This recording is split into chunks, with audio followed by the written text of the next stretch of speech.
நான் பெருமையோடு சொன்னேன், எத்தனை டெக்னாலஜி வந்தது என்று சொன்னாலும் நம்முடைய பெருமதிப்பிற்குரிய ஆசிரியர் பெருமக்கள் ஒரு கிளாஸ் ரூமில் நின்று பாடம் நடத்துவதற்கு ஈக்குவலாக வேறு எதுவுமே வந்து விடாது.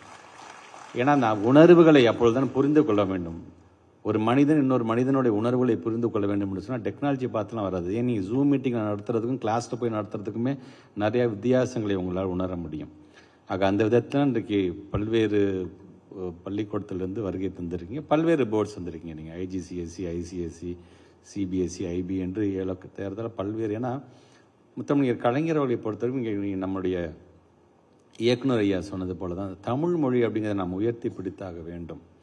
ஏன்னா தமிழ் மொழி அப்படிங்கிற அந்த ஐடென்டிட்டி போயிடுச்சு அப்படின்னா நம்ம யாருங்கிறது நாமளே மறந்துடுவோம். நம்முடைய பண்பாடு என்ன, நம்முடைய கலாச்சாரம் என்ன, இது வெறும் தமிழ் மொழிக்கான ஒரு பயிற்சி இடம் என்று மட்டும் நினைத்து விடக்கூடாது. நீங்கள் நம்முடைய தொன்மை என்ன, இன்றைக்கி 5300 ஆண்டுகளுக்கு முன்பே இரும்பை பயன்படுத்தி இருக்கிறான் நம்முடைய தமிழன் அப்படிங்கிற பெருமையை நம்ம பார்த்துருக்கோம். ஒரு காலத்தில் 4000 ஆண்டுகளுக்கு முன்பு தான் இரும்பு கண்டுபிடிக்கப்பட்டது என்று உலகத்தில் ஏதோ பகுதியெல்லாம் சொல்கிறாங்க. ஆனால் அதெல்லாம் கடந்து இன்றைக்கி ஃப்ளாரிடாவை சார்ந்திருக்கின்ற ஒரு ஆய்வகம் நம்முடைய தமிழினத்தினுடைய பெருமையை எடுத்து சொல்கிறது. கீழடியை பற்றி நம்ம பேசுகிறோம், இப்படி ஆதிச்சநல்லூரை பற்றி நம்ம பேசுகிறோம், கொற்கையை பற்றி பேசுகிறோம். கிடைக்கக்கூடிய அந்த பொருட்கள் மூலமாக தமிழன் எப்பெல்லாம் வாழ்ந்திருக்கிறான், அப்போ தமிழன் வாழ்ந்திருக்கிறான் என்று சொன்னால் தமிழ் எப்படி இருந்திருக்கின்றது என்பதையும் நம்ம உணர வேண்டும். அதை நாம் மட்டும் அறிந்தால் பத்தாது, நம்முடைய மாணவ செல்வங்களிடம் எடுத்து செல்கின்ற பணியில்.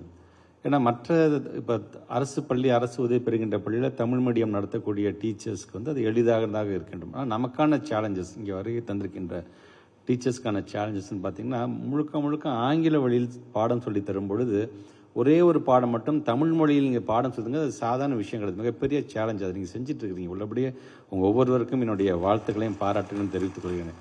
ஏன்னா அந்த குழந்தைங்களை அந்த ஸ்லாங்லேருந்து கொண்டு வந்து தமிழை நீங்கள் உள்ளே புகுத்துக்கிறது சாதாரண விஷயம் கிடையாது. ஆங்கிலத்தையே அவங்க டேமில் அப்படின்னு தான் பேசுவாங்க அந்த குழந்தைங்க.